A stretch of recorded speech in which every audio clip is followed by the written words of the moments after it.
Yeah, so welcome to management decision and control. So today we want to look at a question on budgeting.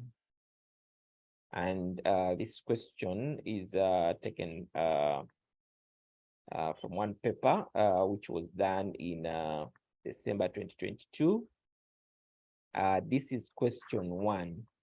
Now, the structure of this paper is that you have question 1, which usually covers 40 marks. So as we can see, this question basically includes a number of topics embedded within, because the 40 marks are usually sometimes spread, but of course there's usually a major topic in it. And I think that is why I emphasize and say, if you're preparing for the management decision and control, you need to ensure that you have covered nearly all the topics. Not even nearly all the topics. You must have covered all the topics for you to position yourself as somebody who passed this paper.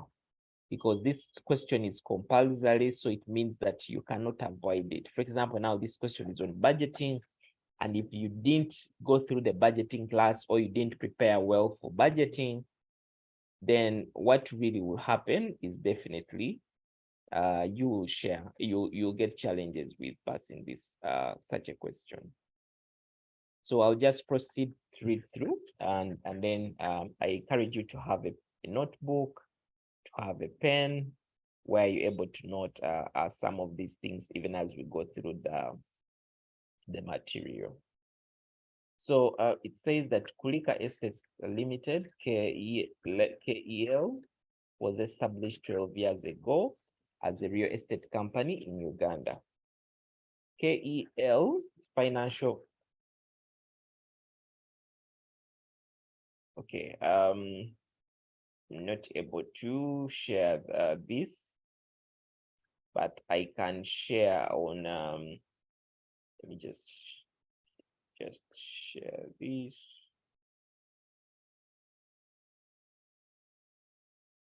Okay, just a moment. I see how I can share this paper.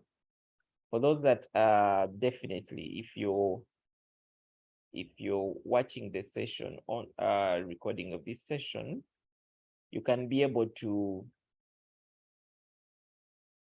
basically be able to get this question from the iSPA website.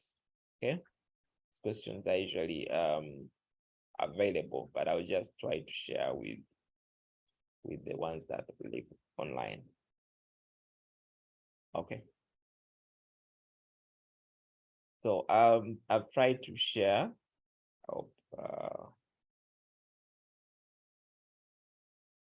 tried to share the question. Okay. So let me go back to my question.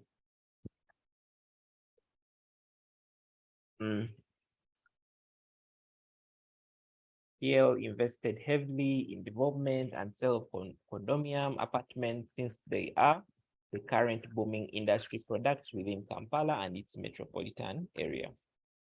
CPA Batembuzi Boaz was recruited as a management accountant specifically for condominium projects to guide management on planning and budgeting decisions. So he introduced a cost plus pricing strategy.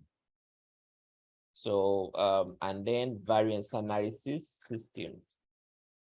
So the cost plus pricing, we remember this in pricing as the topic. And then the variance analysis is under the topic of standard variance analysis. So this CPA introduced these concepts, okay? It's very important to take note of them. If you're in an exam, underline those because they're going to affect how you compute. So to monitor the condominium project profitability, management approved his proposed budget reforms of developing a budget manual and preparing rolling budgets on a quarterly basis effective 1st July 2022. Below is the extract of KEL statement of financial position as at 30th June 2022. So they have given us our statement of financial position, and here we have land. Land is valued at 2 million. Okay, at 2 billion. This is the shillings million. We have plant and equipment, which is 1.2 1,200 million, 1.2 billion, and we have accumulated depreciation, as we can see, and then we're able to get our value here. As you can see, land is getting a right here. Land is not depreciating, so we have this depreciating, and right there, that is accounting that you know. Then we have current assets. We have finished apartments. Remember, this is a real estate company that deals in condominiums. So as these look to be non-current assets for some companies, for such a company, it's actually current assets because this is inventory to them. Then they have work in progress, and these are like condominiums that are not yet ready. Okay. And then we have cash, and then they have their total value, which is 1,528. And then they are saying current liabilities, they have creditors 228, and then they have net assets. Okay, they have the net assets, and what net assets here is basically is what do we have for assets? Okay, and then what do we have right here as our so-called current assets? Okay, and then our liabilities. Okay, so these so-called net assets, I think this is common to you. You understand this. They're just trying to get your non-current assets plus the 294. Okay, the 294 plus the 1,528 minus the 228 to give you, okay, just try to show you. You can try to calculate your side as well. So what I'm saying here is the 2,964, which is for our non-current assets, okay, plus the 1,528, which are our so-called assets that are current. That gives you that, okay? And when you remove 228, you'll actually come to 4,264, which we have here. So these are our net assets, and when you compare them again with also with our equity, of course, the net assets is equal to total equity. As we can see, we have 4,000 million and 264 million. So, and this is being called capital employed. Okay, I believe you know what capital employed is. So we'll proceed. They're telling us that each apartment was valued at shillings 188 million as at 30th June 2022. These are financials for 30th June 2022. Remember, they have given us 1,128 as our so-called apartments that are finished. They have also told us that there were 4 finished apartments and work in progress amounting to 300 million as at 30th June, which is after 1 quarter after the end of the year. Okay, They have gone ahead also tell us that equipment costing 100 million is planned to be disposed of at a loss of 25 million, replaced with a new one at 250 million during the second quarter. The equipment is to be disposed of. The equipment to be disposed of is already depreciated at 50 million. So you know that you're now going to leverage on your knowledge of financial accounting to be able to determine the profit or loss on disposal, okay? The profit or loss on disposal. One of the things that also, of course, is important, and for you, even as you read through your question, being able to just cross-check and see what exactly the examiner will ask me to prepare at the end of the reading through the question. As we can see, the examiner will ask us a capital employed as at 30th September 2022. They will ask us a budgeted sales quantity. They will ask us a reinvestment plan, forecast financial position. So you know that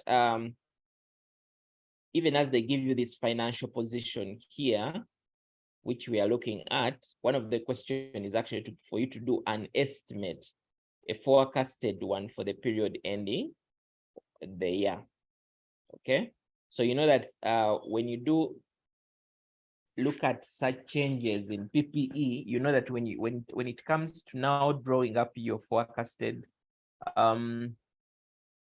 statement of financial position, these items will not be included because they are planning to dispose them of.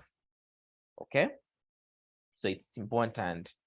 And they're also telling us that land of 10 acres in Busika is planned to be purchased at 200 million.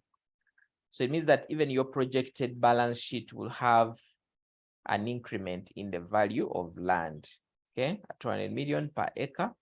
So if there are 10 acres times 200, that's also gives you about 2,000 million, which is 2 billion. They're saying there is expected to be 2 finished apartments and work in progress amounting to shillings 400 million as at 31st December 2022. Okay, this is again also information for you, because one of the question they have asked us is to draw up our projected statement of financial position. So you want to make sure that you're going to include this information in your projected or forecasted balance sheet statement of financial position.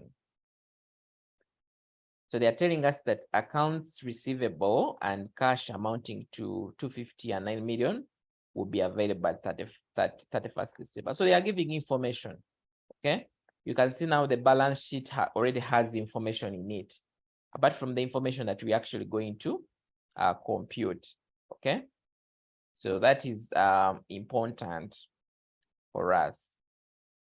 So they're telling us that KEL budgeted to construct 25 apartments during the first quarter using direct materials, direct finishing materials amounting to this value and 2,000 DAT respectively. The construction of one apartment to completion requires 400 direct labor hours. Variable and fixed construction overheads are absorbed at the basis of direct labor hours. So I do believe that you understand what this means. Okay. So with that, they have gone to tell us that KEL actually constructed 20 apartments and incurred the following cost in the first quarter. So this information is what it had budgeted, okay?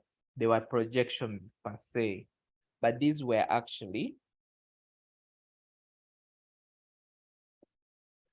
the actuals that came through. So they do proceed to tell us that during the first quarter, apartments were sold at a markup of 40%. Now, whenever they tell you markup, you need to understand that markup is on the cost. Okay, markup is on the cost. So the first thing is to determine the cost. So they have given you already a cost structure.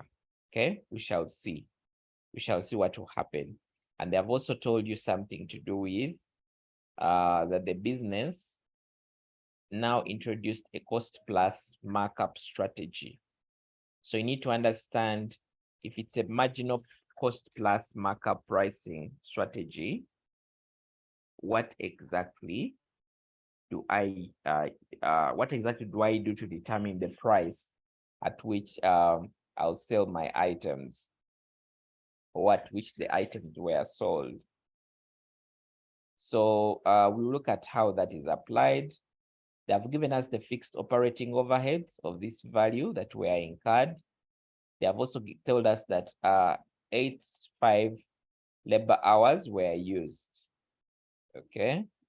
And remember what they told us? That variable fixed overheads are absorbed at direct labor hours. We shall see how that also comes through. They have told us that the variance analysis report for the first quarter indicated that there was a favorable wage rate variance. So as you look at the topic for standard costing and variance analysis, these are some of the different variances to do with labor, the wage rate variance, and then we also have what we call the variable overheads variance.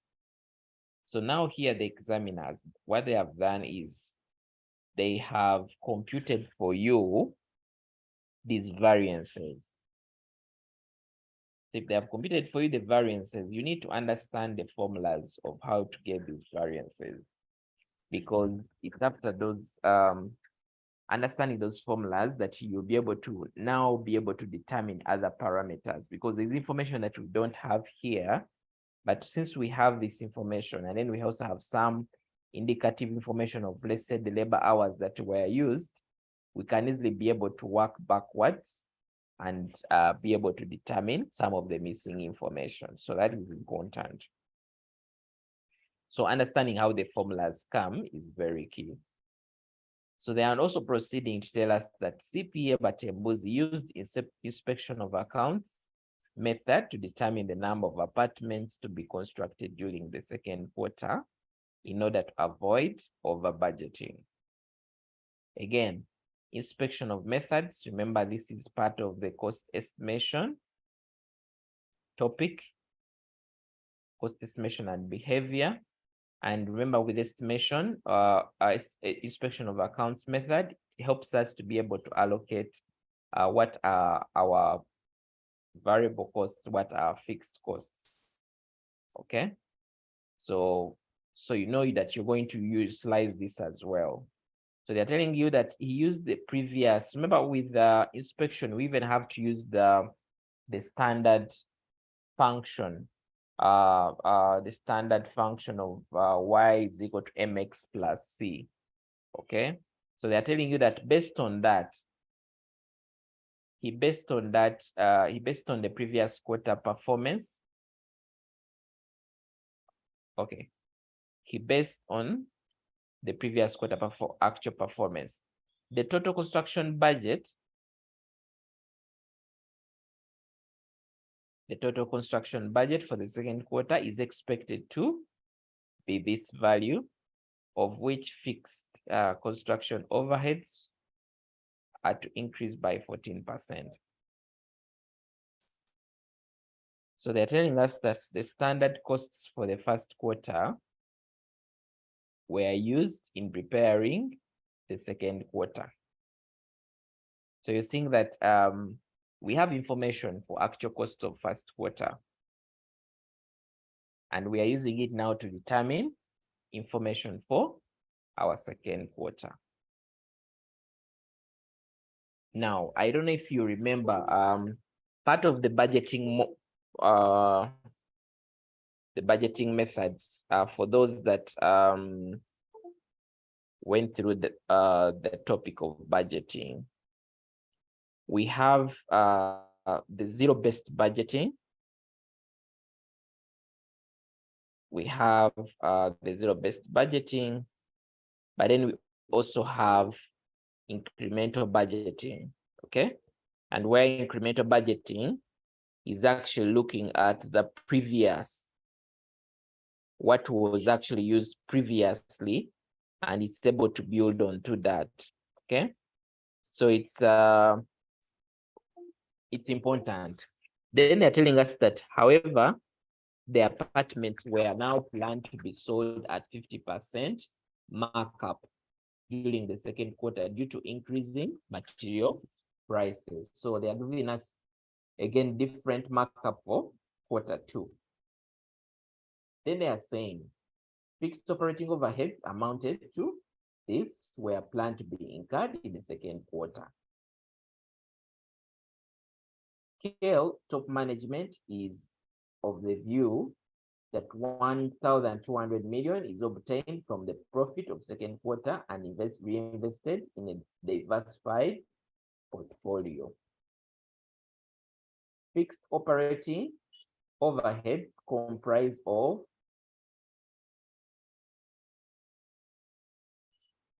depreciation expenses. Okay. So they're telling us, one, advise scale management on the capital employed as at 30th September 2022. The budgeted sales quantity for second quarter. The reinvestment plan considering the budgeted profit of the second quarter, because they have given you what they want to invest. So through your calculation, you should be able to advise management it's viable. And then they also want a forecast financial position for the period ended 31st December 2022. Then they are telling us that explain to scale management, one, a budget manual and a rolling budget. Okay, to those that have gone through the video for budgeting, you should be able to at least have an understanding of what each of those actually mean. The stages of the budgeting process. Now, this is the first part within our training or session for budgeting. Okay, so you should be able to know that when it comes to budgeting, these are the different steps that we go through to be able to come up with a budget. Okay, again, I do refer you to go on and go through the budgeting session. If you don't have the video, ensure that you reaching out and we provide you with that. Okay, but just so you know that usually if it's a budgeting manual is just a collection of instructions that is governing the responsibilities of persons and the procedures, forms, and records relating to preparation and use of budgetary data. I've seen budget manuals more common with they are more common with, I've seen it with the public entity. I've seen I think government has, and also local government entities also do have, when it comes to the budget manuals. Some organizations that are a bit large that do a lot of budgeting also actually usually do they usually have these budgeting manuals. for some people,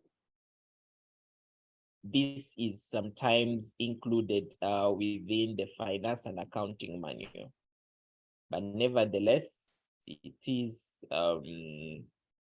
it is basically providing you guidelines on how you're actually going to do your budgets and the roles and responsibilities, who does what, and so on.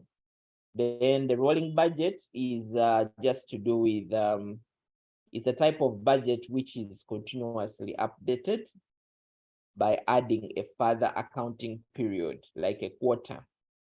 So when it comes to rolling budgets, we prepare so much of like a quarterly budget. For example, if we are in the month of April, we are already into another quarter. So we leverage on the previous quarter, which was January to March. Now we are creating a budget for April, May, and June. Okay, so it keeps on rolling. It keeps on rolling. Why people like the rolling budget is because we are able to understand it. It caters for the uncertainties, as per se. What if somebody had a budget of January to December, and another one had budgets of, let's say, three months, the one who has budgets of three months will have a more accurate budget, or a more realistic budget, because you at least have an understanding of how the 3 months ahead of you look like, compared to having a whole thing for the whole year where there are uncertainties. So to remove on the uncertainties, people choose to do three months budgets, because at least if we finish quarter one, now we can easily be able to foretell what will happen in the next quarter, because these months are near each other and we already have some information for the first quarter. Okay, so that is just important. Okay, when it comes to those two terms. And again, you should revisit the notes. The notes are very rich. They're able to give you different roles, including roles of a budgeting officer and so on. Now, we also have the budget preparation process usually just includes aspects of one, of course, usually the first is to communicate the details of the budget policy and budget guidelines. Just provide the guidelines, and government usually does this even with its statutory government process. So the budget policy and budget guidelines is usually the first. Then there is what we call determining the factor that restricts the output. So usually, if it's a business, they will have a factor, let's say, in terms of demand. Okay, now your demand of how much people are actually in the market that can buy from you will influence all your budget lines, will influence what you budget for revenue. But you know that also once you have the revenue figure in terms of the units you're going to sell, the rest of the budgets will just come in automatically, because now you have to budget for things like labor. What kind of labor can help me produce this quantity of materials? You go into aspects of let's say, trying to look at aspects of materials. What kind of material budgets can actually help me meet this kind of sales volume? So you go like that. Things like utilities, what kind of utilities can actually help me achieve this kind of revenue? So for some people, usually their budget factor is the sales volume that is able to cascade down in terms of how the rest of the budget will look like. So you proceed to do like the sales budget, which influences the rest of the other budgets. And then you have the rest of the other budgets, okay, like the materials budgets and so on. And then once you do the budgets, you now negotiate the budgets with the superiors. Okay, usually these budgets will be presented for approval with the superiors. And usually the next step after the superiors usually provide you with what you may call review comments in terms of what to adjust and so on. So the other step is coordinating and review budgets, okay? And then once all those comments have been taken into consideration, we have the other step of final acceptance of the budgets, where the budgets are approved. If it's government, we've seen the budget approvals in government, in the parliament. And then we have budget review. Now, budgets are not a final document. It's a working document. Continuously, they are what we call budget reviews. And that's why in government, we have things like supplementary budgets and so on, okay? And as you can see, this question also went on to ask you things to do with price skimming and price penetration, which we discussed, I think, in the last class. And if you missed, you should be able to catch part of the video. But price skimming, we say this is more like premium pricing, where products are introduced at a higher price in the market, and usually there are conditions for products that can come through price skimming. Some of these products should be at least luxurious. They should be products of that can easily be portrayed to be of high value. And I gave you examples of, like, let's say how DSTV has a premium product for its services, and then when it comes to penetration pricing, usually it's a strategy used by companies that want to enter into the market, and it's usually characterized by lowering prices.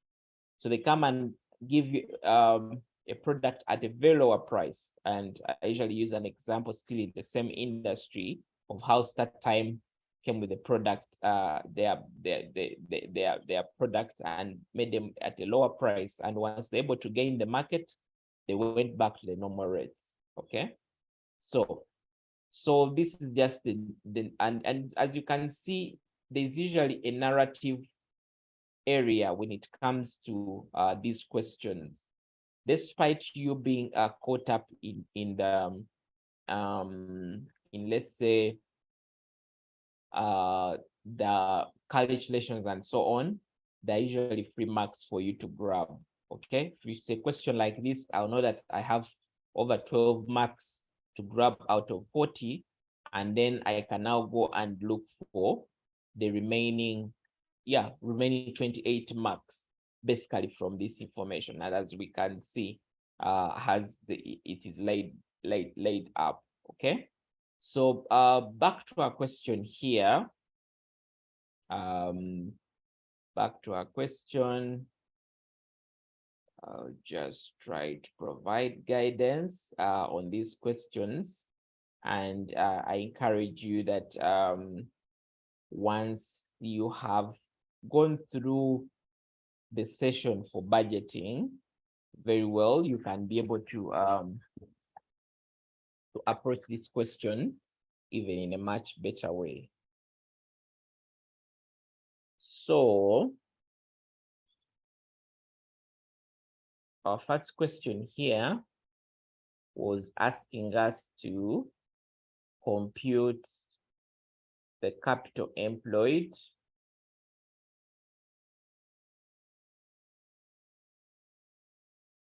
They want us to compute the capital employed as at 30th September 2022. So 30th September 22 is the second quarter. Okay, is the second quarter. It's actually the first quarter, sorry, because this is period end. Okay, this is period end. Like they have told us that budgets are rolled on a quarterly basis effective 1st July 2022. So period ending September is first quarter because the quarter has 3 months. Okay, July, August, September. So remember, we have already a projected financial position with already a capital employed, okay? But now we understand that after Q2, okay, after Q1, there is something that has changed, okay? You need to look at this information to see what are some of the things that changed by Q2, Q1, by the end of Q1, okay? By the end of Q1, what are some of the things that changed? Because as you can see, they're telling us that each finished apartment, this is information for what we have here. But then they are telling you the way, they're telling us that there were 4 apartments and 4 finished apartments and work in progress amounting to 300 million as at 30th June 2022. Okay. So that is very key to note. Now, this is relevant information. Now, they have told us that equipment costing that is to be disposed of during the second quarter. So it means that this will not affect my first computation. They're also telling us that 10 acres in ACCA to be purchased in the second quarter. This again will not affect me.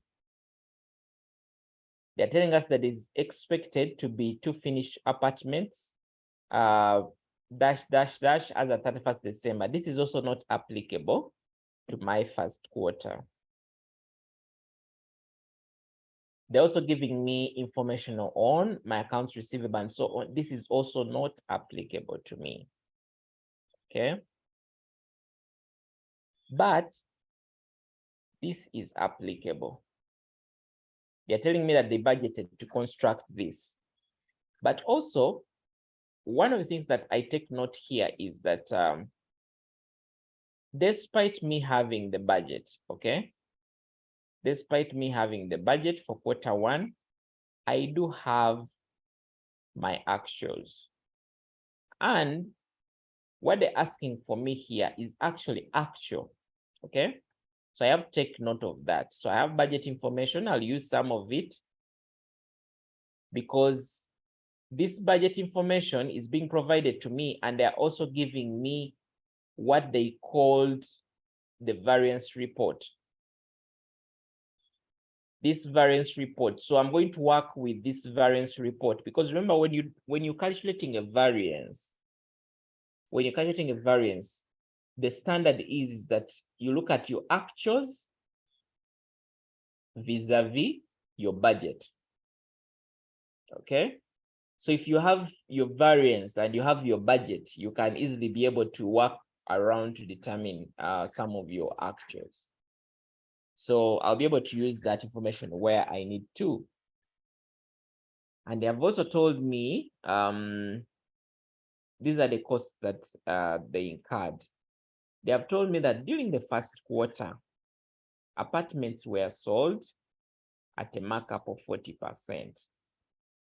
Okay, as we can see right there. And they're telling me that 100 direct hours were used. They're also giving me this information. Okay. Then when I come here, this is also information I'll use for the second question. This information, they're also telling me the salary costs were used to prepare the second quarter. This is also for that as well. Now, I'll first come here. Why? Because, okay, even if I come here, I will know that this is what I have as a period end, okay? I'll ask myself, has land changed in Q1? No. Plant and equipment, will it change in Q1? No. This information will remain the same, okay? Even depreciation, this is Q1, okay? This is Q1 and we're not depreciating these assets per quarter.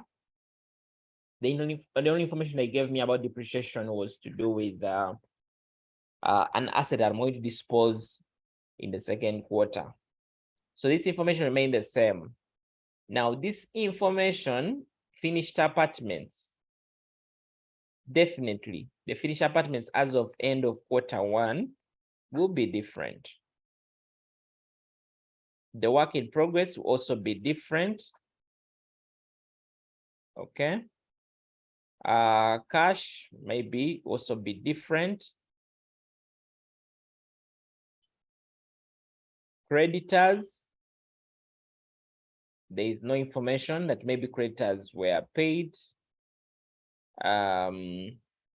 Of course, we also proceed. Share capital, there's nothing like new share capital that came through. Then retain earnings, that value. Okay. So you want to just get an understanding. Now, retain earnings, we know that this would be affected by the performance of Q1. And how it is affected by the profits that are made in Q1. And we've been able to get, they've been able to tell us some information about what is the selling price and so on, okay? So what I'll first concentrate on,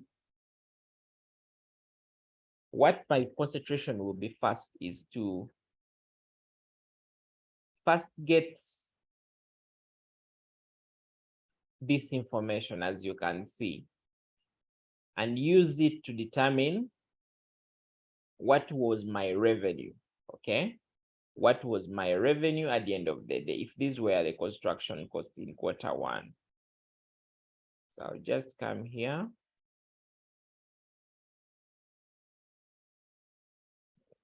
Okay.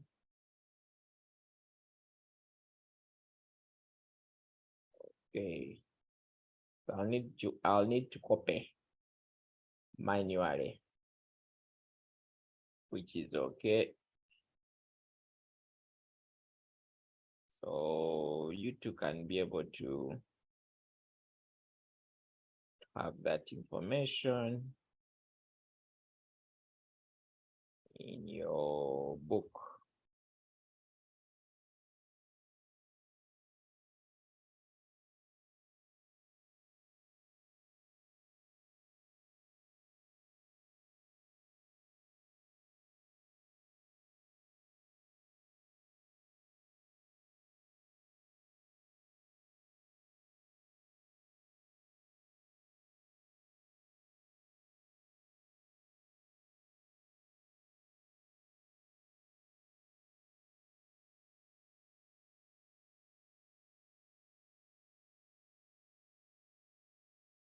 Okay.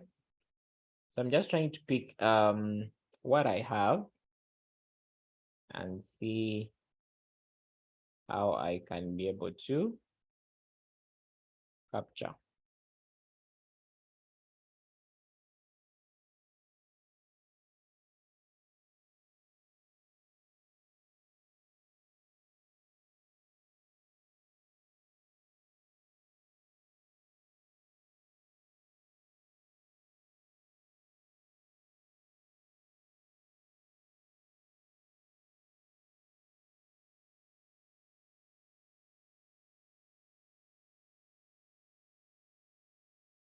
Okay. So I've been able to copy my information accordingly, the way I have it here. So I want to use now, want for here, see what these guys are saying. They're telling me that during the first quarter, apartments were sold at a markup of 40%. Now, this is quality information. markup of 40%. Like I said, markup is on cost. Okay. So markup is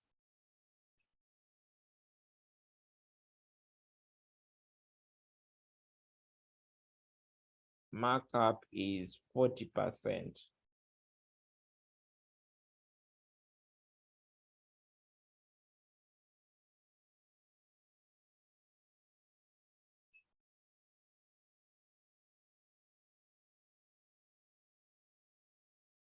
Okay.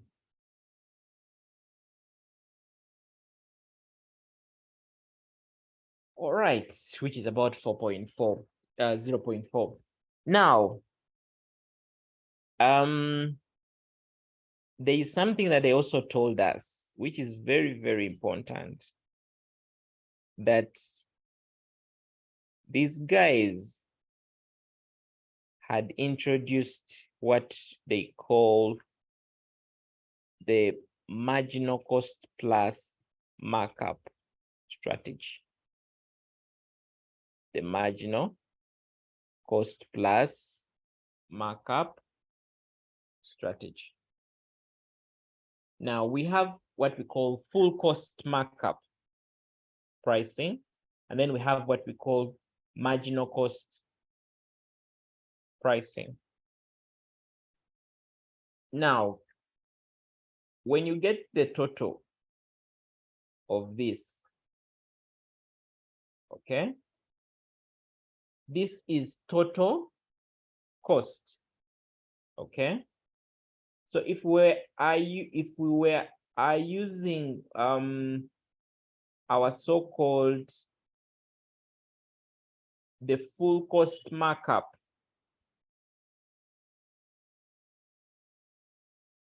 pricing means that would get this 540 and add a 40% markup. Okay. Now, you remember markup? The formula? Now, of course, the formula is gross profit divided by cost of sales times 100, okay, times 100%. That is what we have, and usually written in terms of percentage. But these guys have actually given us the markup, which is 40%. Okay, so I can be able to leverage on that. So if we have a markup of 0.4, okay, and this is our cost.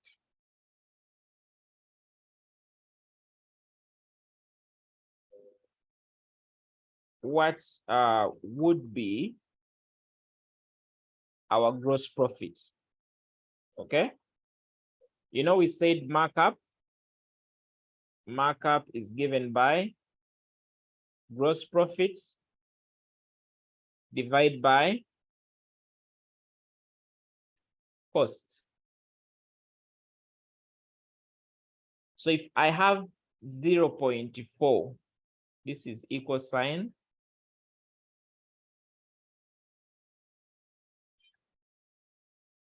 So if I have 0.4,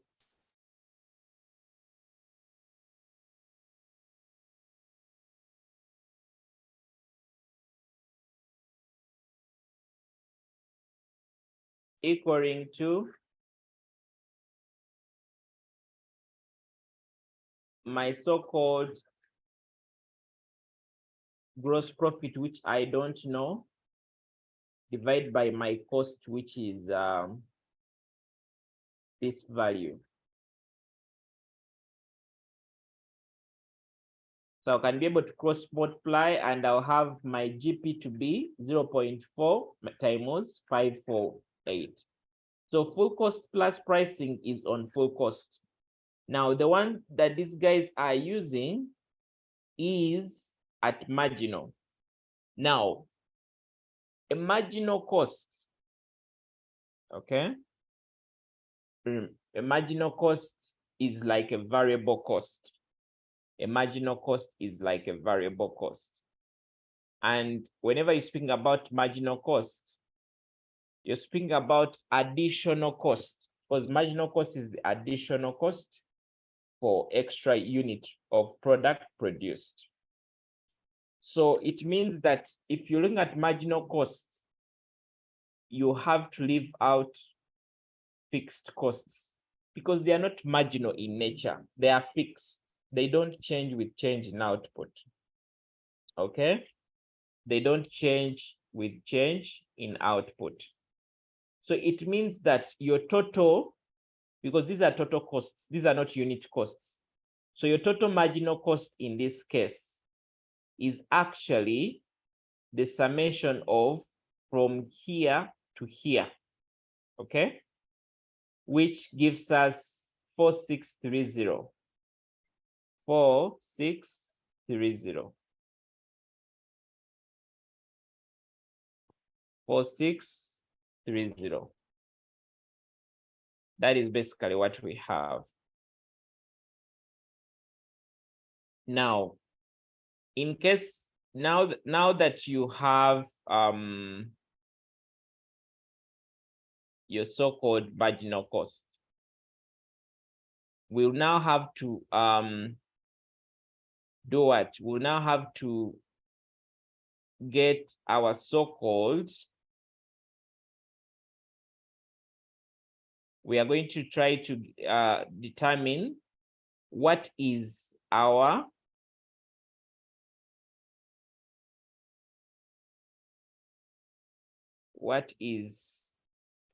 gross profit. So we are saying that our gross profit is going to be given by this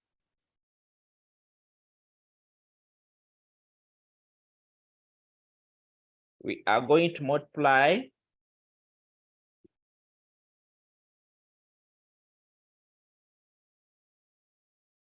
it's going to be 0.4 times 4630.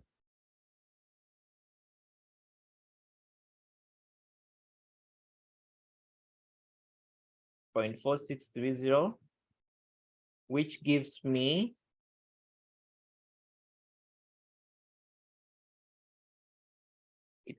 that on my calculator. Okay. So that is what I do get.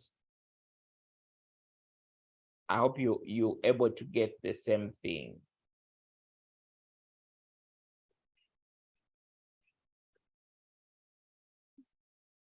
Can somebody confirm that they get the same thing?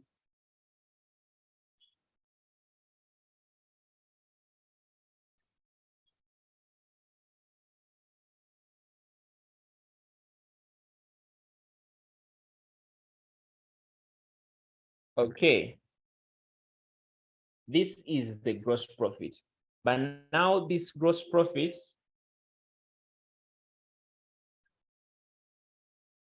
that gross profit is total. Okay. It's more of total gross profit. Now, since we are speaking about pricing here, okay?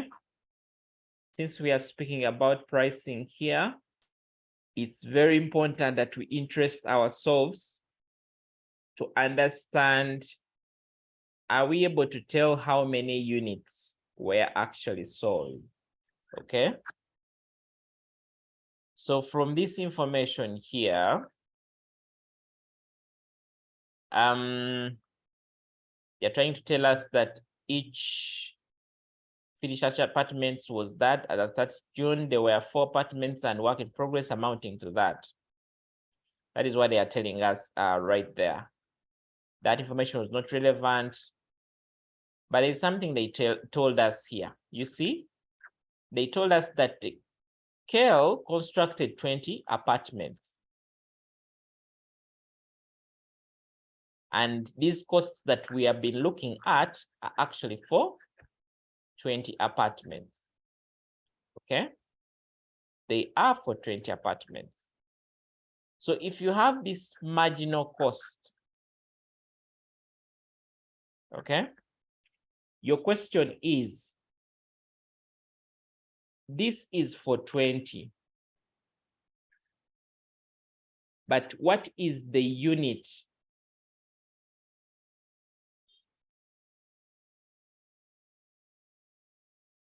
What is the unit marginal cost?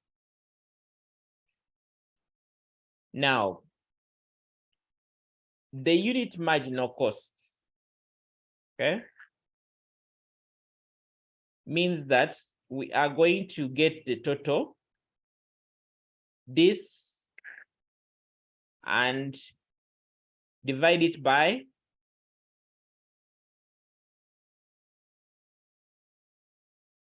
20, which is the number of apartments.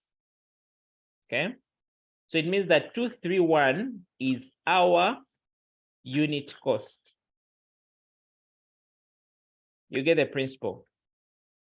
So if you are to calculate, okay, your gross profit, or what will be now a markup, something like a markup, the markup on this is going to be, remember they told us that the markup is at 40%. 40%. So this is going to mean that we'll have to multiply this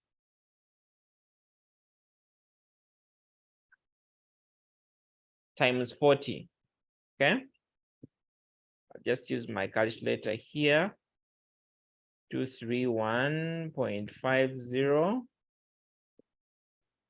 times 0.4 gives us 92.6.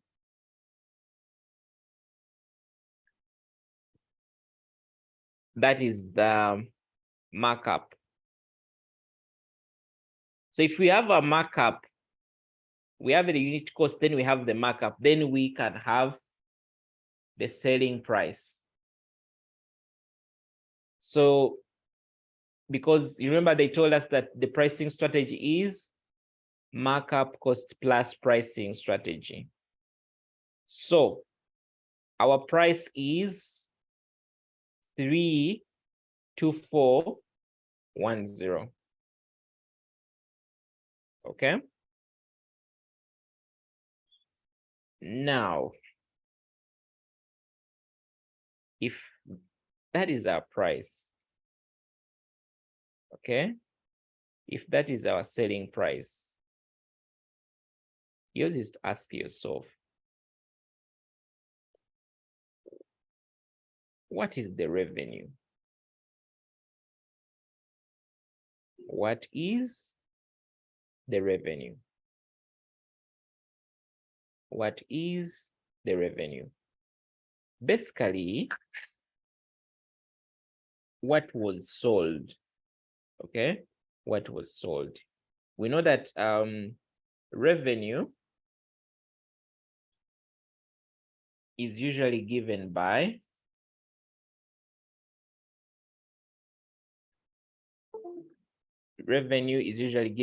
price times quantity, okay? Price times quantity. This is usually how we denote revenue. Now, we have some information provided to us, and I want you to look very attentively. From what they have given us in the question, they told us that they constructed 20 apartments. But we know very well that constructing 20 apartments does not mean they sold 20 apartments. Why? Because they also told us something here that there were 4 finished apartments and work in progress of that amounting to 30th, as at 30th September 2022, which is the end of the period. And as you can see, work in progress didn't change. Work in progress remained the same. But nevertheless, ours is ACCA, so did they provide us any information that deals with how much they sold? This was what they budgeted to construct. Nothing to do with selling.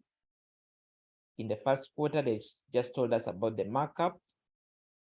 When you get down, you're not able to see how many units were sold. But then we have some information. We have opening inventory.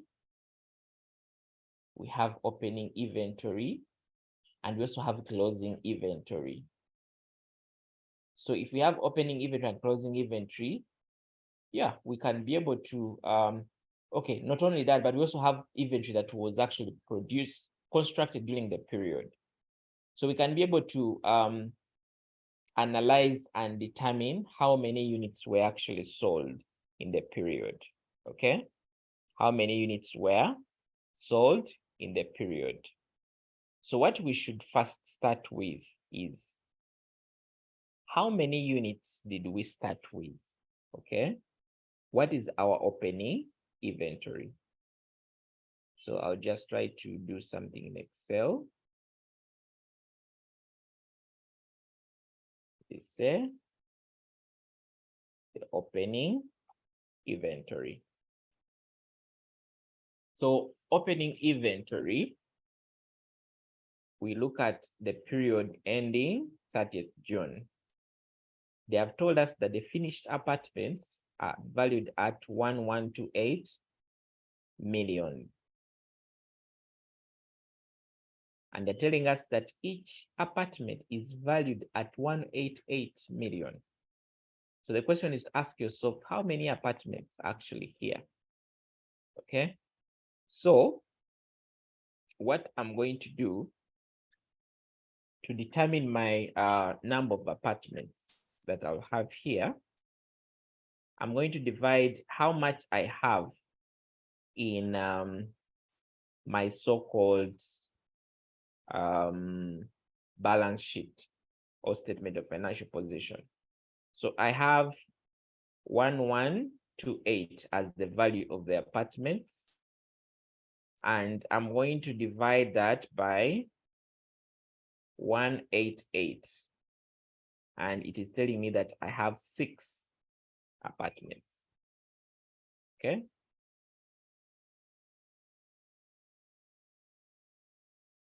I have 6 apartments.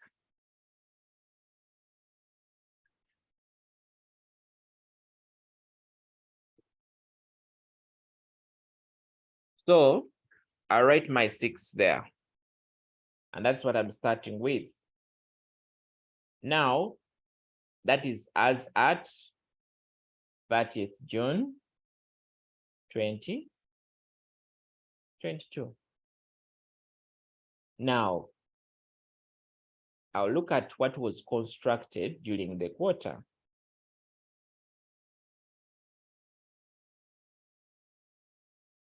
Remember, they told us they constructed 20. Okay. They constructed 20. So remember that what we say that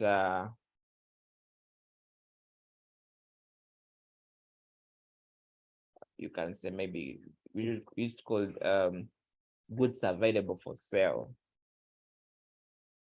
So this is like inventory that is available, okay? Before even we start selling. But we don't have what we sold. So total inventory here is at 26 of what is available.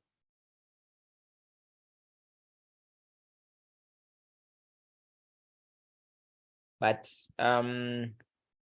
we also have closing inventory. We also have closing inventory.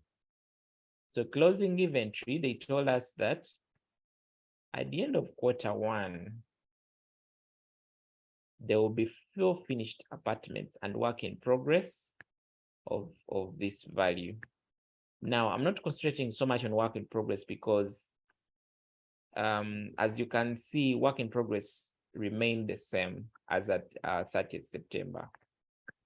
But they have told us there were 4 finished apartments. And remember, I'm concentrating on this fixed our current assets value for finished apartments. So if my closing inventory is 4, look at it. You started with 6, you constructed 20, you had 26, and you've ended with 4. Your question is to ask yourself, how much was sold inventory? How much was sold? It is very clear that it will just be 22, 26 minus 4 to give me a 22. Are we together? So if 22 was sold, I can now use this figure to determine my sales revenue. So sales revenue is going to be, I'll just do my calculator. 22 times 324.10 to give me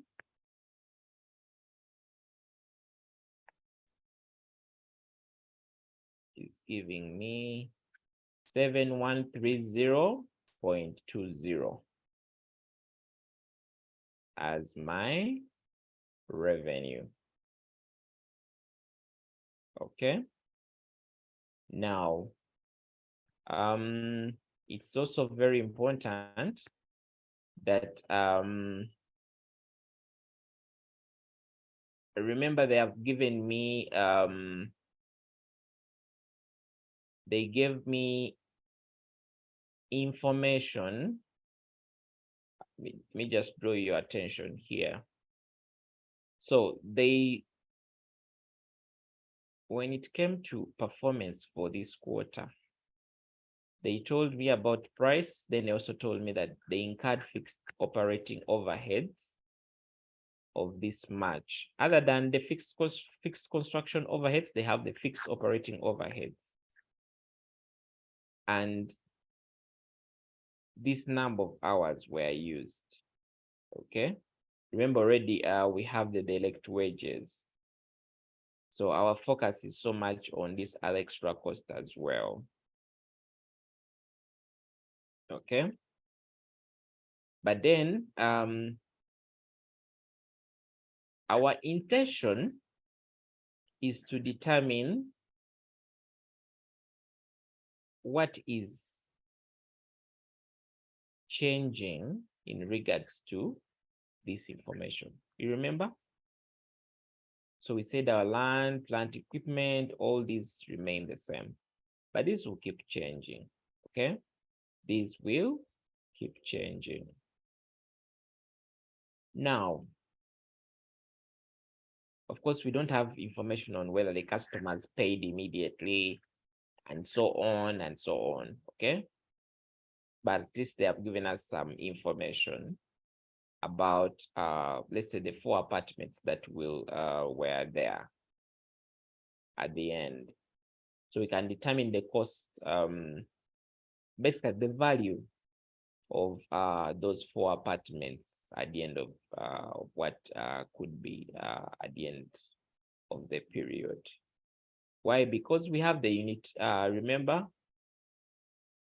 we had already calculated.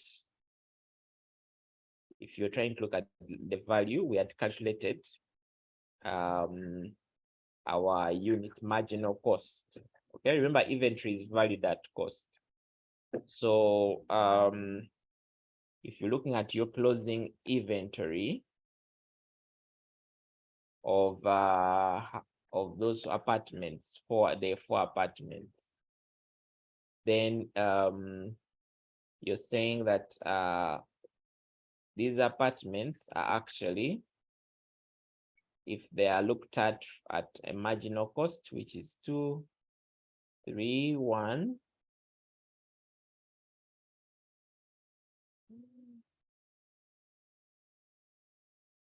point, sorry,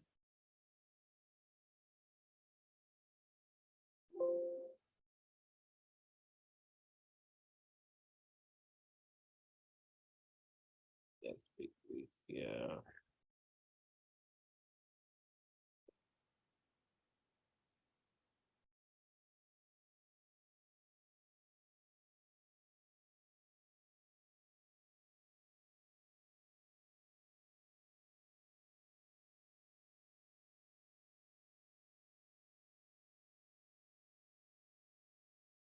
Okay, so you can be able to get 4 times that value, and when you multiply 4 just on my calculator times 231.50 gives us 9,600. 9,600.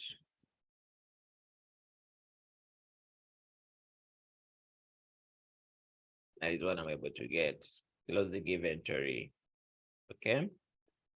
So we have the sales revenue, we have closing inventory. Now, you know that sales revenue does not go into your statement of financial position. Okay. And we don't have any details about, let's say, payments and so on. So what we have to determine is what we are going to add on our retained earnings. Okay, so we're going to determine our profit. We are going to basically determine what kind of profit did we make that can be added to our retained earnings. Usually, when we are looking at capital employed, and maybe you're trying to look at the capital employed movement, you can be able to get the initial capital employed and then add the profit or less loss, and should be able to give you the revised capital employed, okay, within those dynamics, because profit is taking into consideration all the other dynamics. So right here, we can try to do our so-called profit statement, okay? Profit statement, which is more of like P&L. So we have our sales revenue.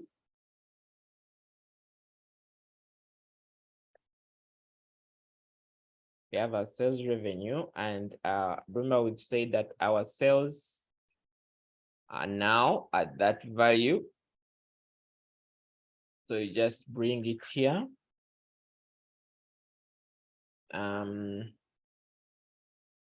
From sales, remember how we do because this is more of a manufacturing firm or company.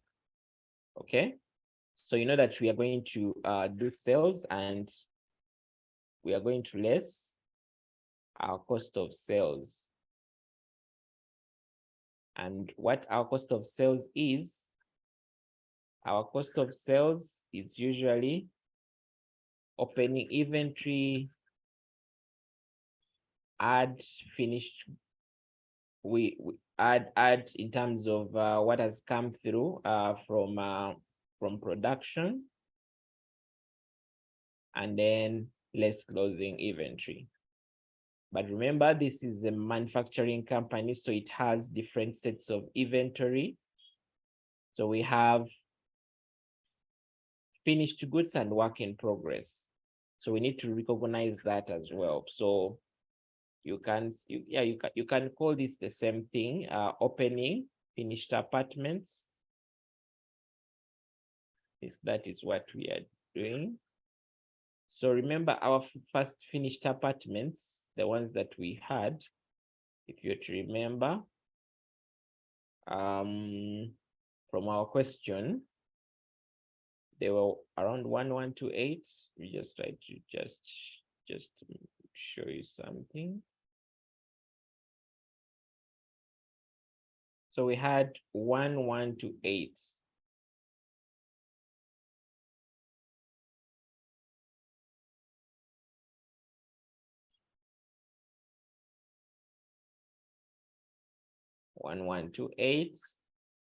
And we had opening, work in progress of 300 million. These amounts are in shillings millions. So you include the so-called 300 million. Okay. Those are values. They are not units. They are values, basically values. Now, added to this, if it was a normal P&L, we'll be adding purchases, but this is a manufacturing company, which is not buying and selling, but producing, okay? Now, here we're supposed to add like the production cost, our so-called production cost. What we produced during that period, which represents the 20 units, okay? And remember, since we got our marginal cost to be 4630, this is what we bring here. Remember, this is, we value our inventory at this value, the marginal cost, okay? So I'll just try to bring it here, our so-called production cost, which is that value. So when you get production costs added to opening inventory, now we shall look at the closing inventory, okay? Closing inventory. And closing inventory, we shall again start with the finished apartments. And remember, this is Q1, where they told us they made with 4, and we've already calculated the value, which is 926.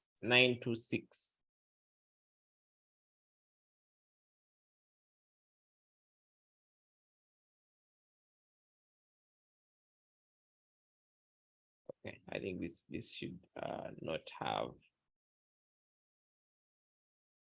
It should be, because when you multiply, this is 200, 231.50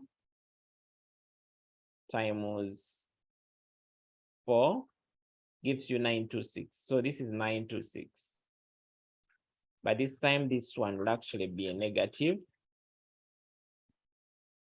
It will be a negative since it's sorry.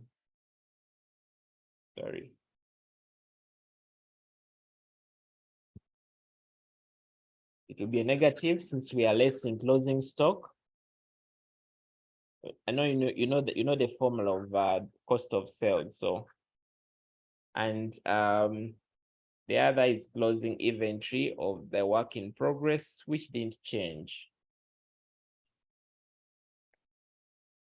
to give us 300. So you can be able to determine your cost of sales. Let me just try to put this in a separate column.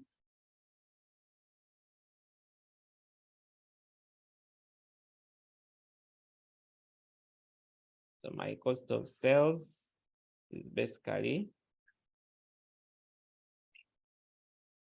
equal sign summation of this. Okay. Is it hello? Yes. I'm just asking if also the closing inventory for the work in progress is supposed to be a negative. That is true. That is true. That is true. So as you can see, we can determine our so-called gross profits. Gross profits, which is yes. I'm just inquiring. I'm lost here why we have negatives. Could you please repeat for me? Okay, we do have negatives because when you know how you calculate cost of sales. Cost of sales is given by opening inventory, add purchases,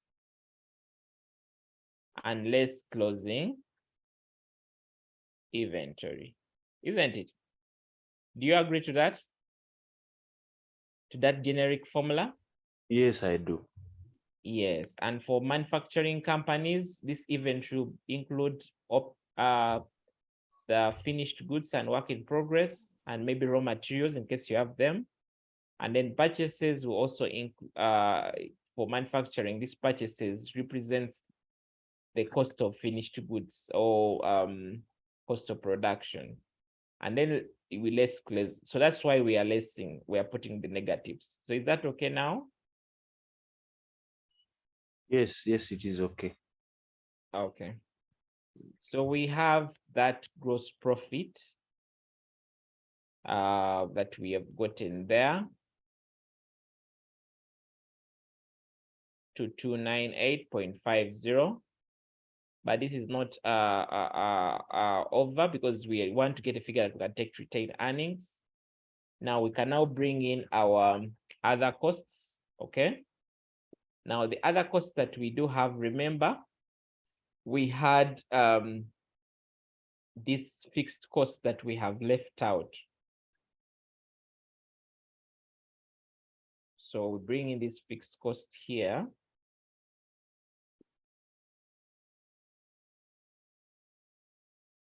And there was also something that they talked about in the question, if you remember. When you come here, they told us that they incurred fixed operating overheads of 9 that. So also just bring it here.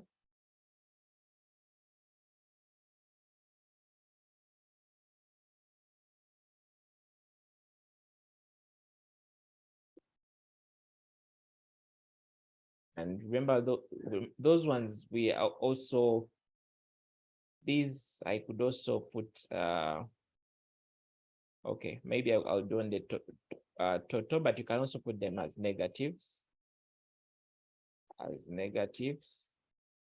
Sorry. Trying to restore my, okay.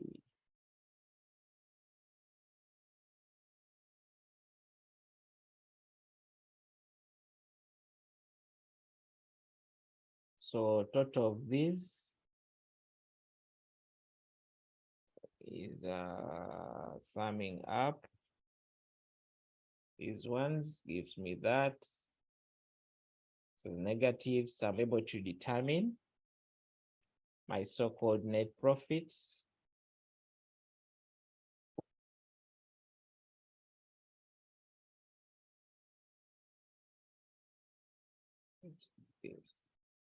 Which gives me 52150. Okay, 52150. So remember what we're trying to calculate is the capital employed, and of course this information will also be leveraged on when even you're doing the second part of the question. That is why it's a bit long. So what I was just trying to say that we have when you're trying to determine what, let's say your capital employed, the new capital employed, you can leverage on this, where you're trying to say new capital employed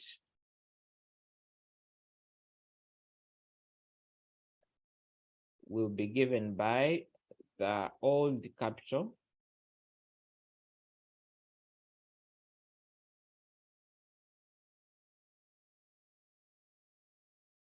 The old capital employed plus the profit for the period. If you to use this formula, means that if your new capital employed that you're looking for here will be given by, you go and look for your in your question here, you look at your old capital employed, which is 46, this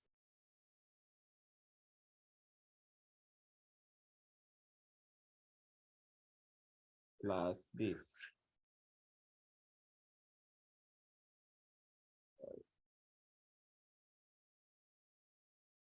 So as you can see right there, you can be able to determine the total of that and press your calculator.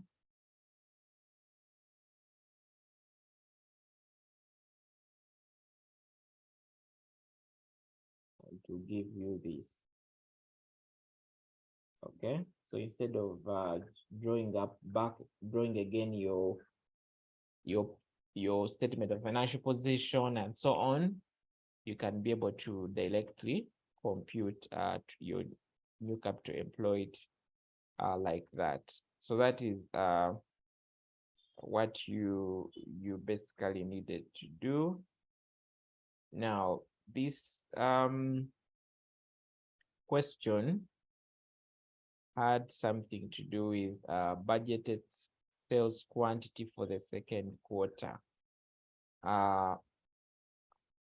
Now, when you get to realize that most of the information for quarter one was actually used as a basis for getting information for quarter two. Okay, so there was a comment where they talked of the inspection method. Where was it? Okay. The bold. Okay. So you see here, they're telling you that CPA Batembuzi used inspection of accounts method to determine the number of apartments to be constructed during the second quarter in order to avoid over budgeting. He used the previous quarter performance, previous quarter actual performance. So leveraged on this quarter performance. And they're telling you that the total construction budget for second quarter is expected to be 6 to 5 million, of which the fixed overhead, construction overheads increased by 14%. So the examiner is asking you, what are the budgeted sales quantity for this period? Okay, what are the budgeted sales quantity for that period? Now, like I said, that whenever you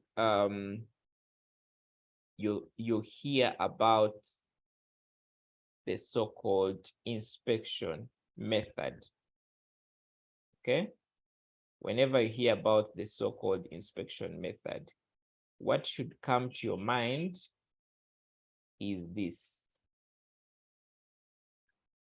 y is equal to x, y is equal to x plus bx, where y is like your total cost, okay, where a is your fixed costs that don't change, and where x is the number of, is basically quantity and B is representing your variable cost, okay? And in this case, since we also have a common term of marginal cost, it's more of like your marginal cost. Your total variable costs. Remember, they gave us our variable costs here, these ones. So the variable cost per unit comes into picture here, okay? So the first thing that you can see is we have some of the information, okay? We actually have, because if A, remember they're telling us that A is fixed overhead. So fixed overheads is already given to us, which is this.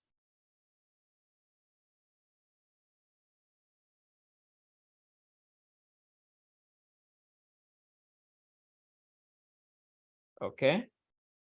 And this we are saying this is our A. And now your question is, what is your B? Now your B is the variable cost per unit, which is more of like get the total variable cost, okay? Get your total variable cost, which is 4630, divided by the number of units that were produced, which we calculated and got our so-called 23150.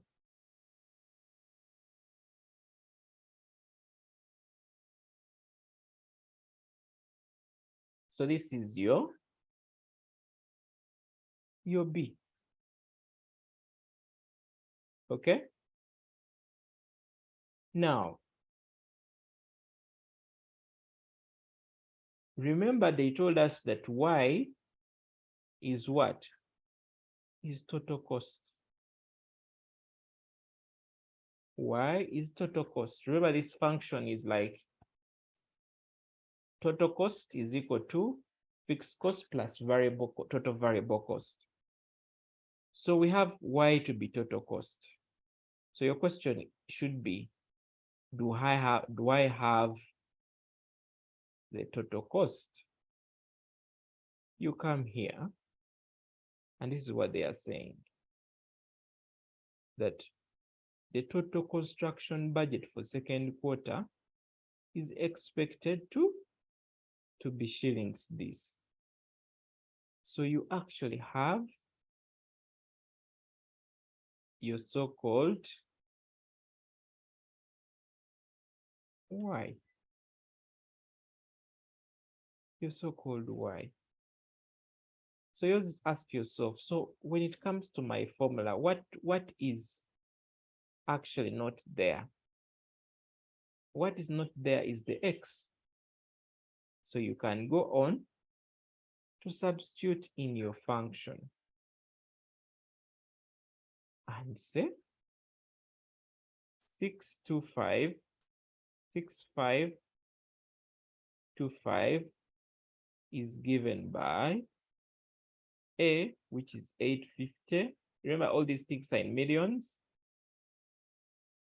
850. Hello? Yes, please. I just have a question. Is the total cost supposed to be per unit?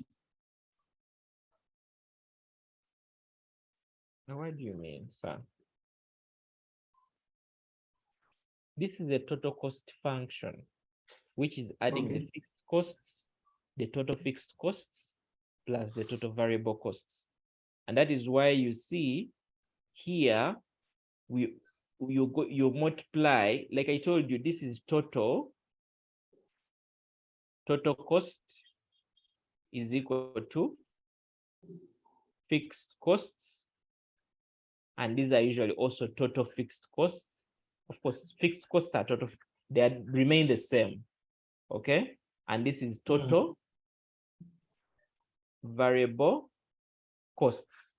Remember, every time you get quantity and multiply it by the variable cost per unit, what you have is total. So we are dealing with totals, sir. That is why I've brought a 6, this, and put this and this. Okay. Okay.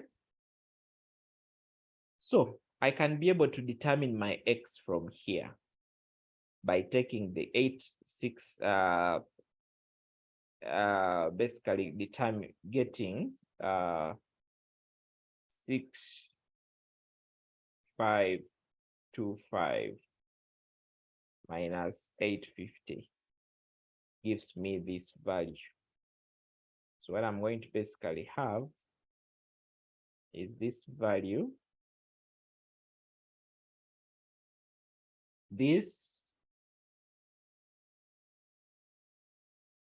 okay, this is equal to 231.5x. So my x will be given by definitely 5675 divided by 231. And when I pick that,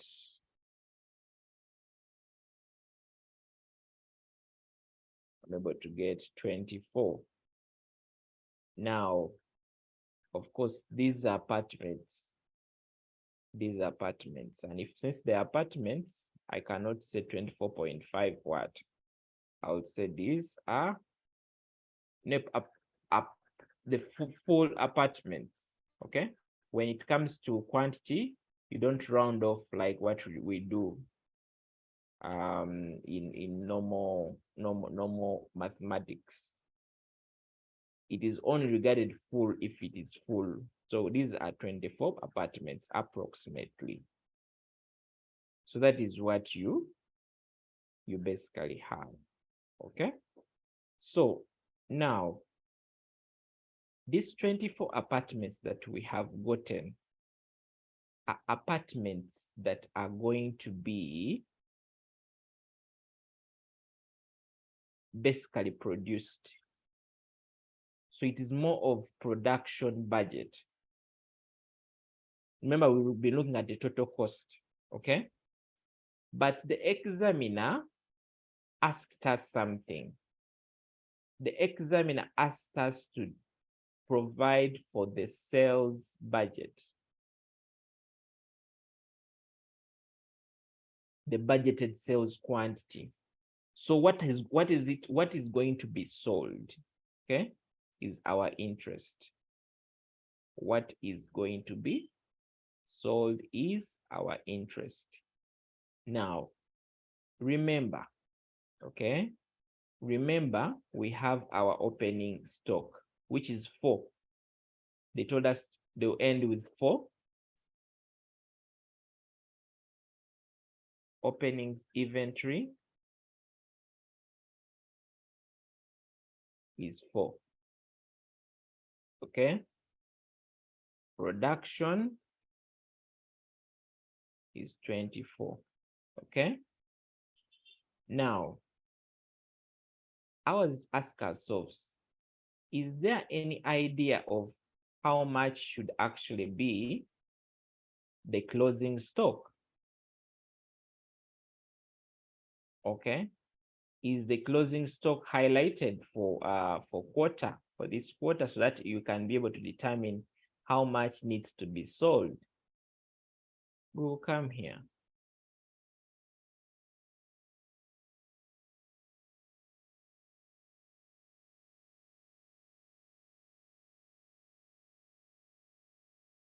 Let's see if they talk about it anywhere.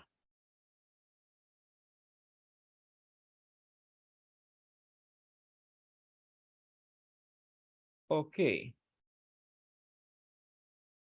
Now, remember, for the second quarter is the quarter that ends 31st December 2022.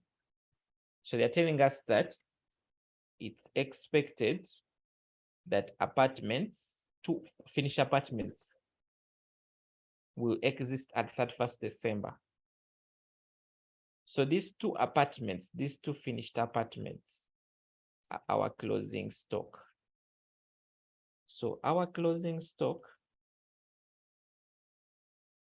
is 2. Okay. So yours is to ask yourself, what is the sales inventory? And I'm using inventory and stock concurrently, but you can use a single name, or you can call it them apartments. So you ask yourself, you started with 4, you produced 24, which is 28, and you're ending with 2. How many have you sold? Is this plus this minus this to give me 26. Okay. Okay. So Winnie says that I thought second quarter ended September 2022. Now I want to draw you back. Remember our year, they gave us information ending 30th June. And they told us that management is to start preparing quarterly basis effective 1st July. So the first quarter runs from July, August, September. That's first quarter. Second quarter is October, November, December. So when is that now gotten? Why that is December? Okay. So very good. So if you've gotten that, you know that our inventory, what we plan to sell, is actually 26. Okay, 26. So management is going to sell those number of units. Is going to sell those number of units. But here, remember what they asked us? Budgeted sales quantity. Okay. If they asked us for budgeted sales revenue, I'll just get that 26 and multiply it by the price. What would be the price in this period? And they also told us about the price. They told us the price is expected to be, there's a markup of 50% for second quarter due to increase in much. So I'm able to use the same to calculate my budget. Okay. So these other questions, reinvestment plan, considering the budgeted profit, and then forecasted financial position. Now,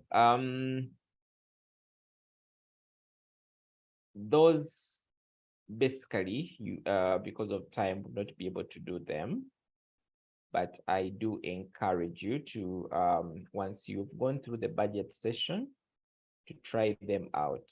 Okay, try them out and see how you're able to determine, like for example, this question to do with reinvestment plan considering budgeted profit. Yours is to compute the profit. Okay, you need to compute the profit for the second quarter.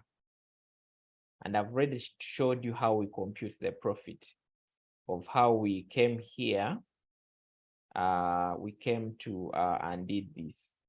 So you need to recompute the profit. And remember, in the second quarter, we have disposals, we have depreciations, adjustments, and so on. So yours is to take into consideration those and compute your new profit.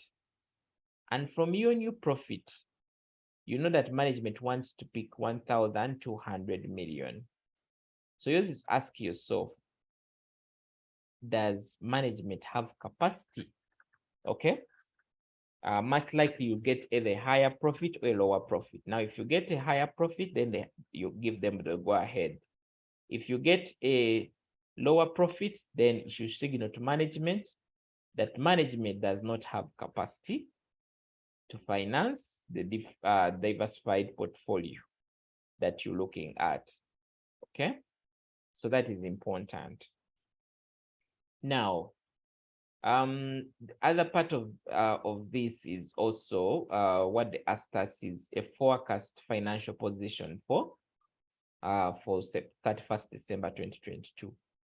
Now, remember that there's a lot of things that have changed between when we had this extract of the financial position. So they just want you to redraw a statement of financial position, taking into consideration the changes. If land, they said we shall buy new land, so you adjust it. Plant and equipment, you adjust accordingly. Any current assets, they already gave you some of the figures of that will happen at the end of the period, because they told you how much some of your current assets will be. I remember some figures were somewhere, so you should be able to have your new statement of financial position.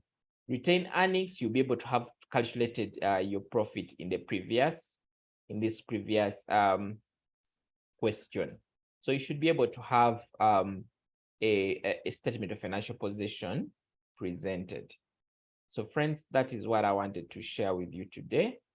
I'm happy to take any questions, if any, and we can be able to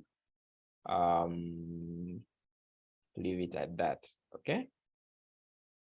All right, thank you so much. Somebody says I should share this Excel. I usually don't share the Excels because I do believe that you're trying to write exactly what I'm trying to share here.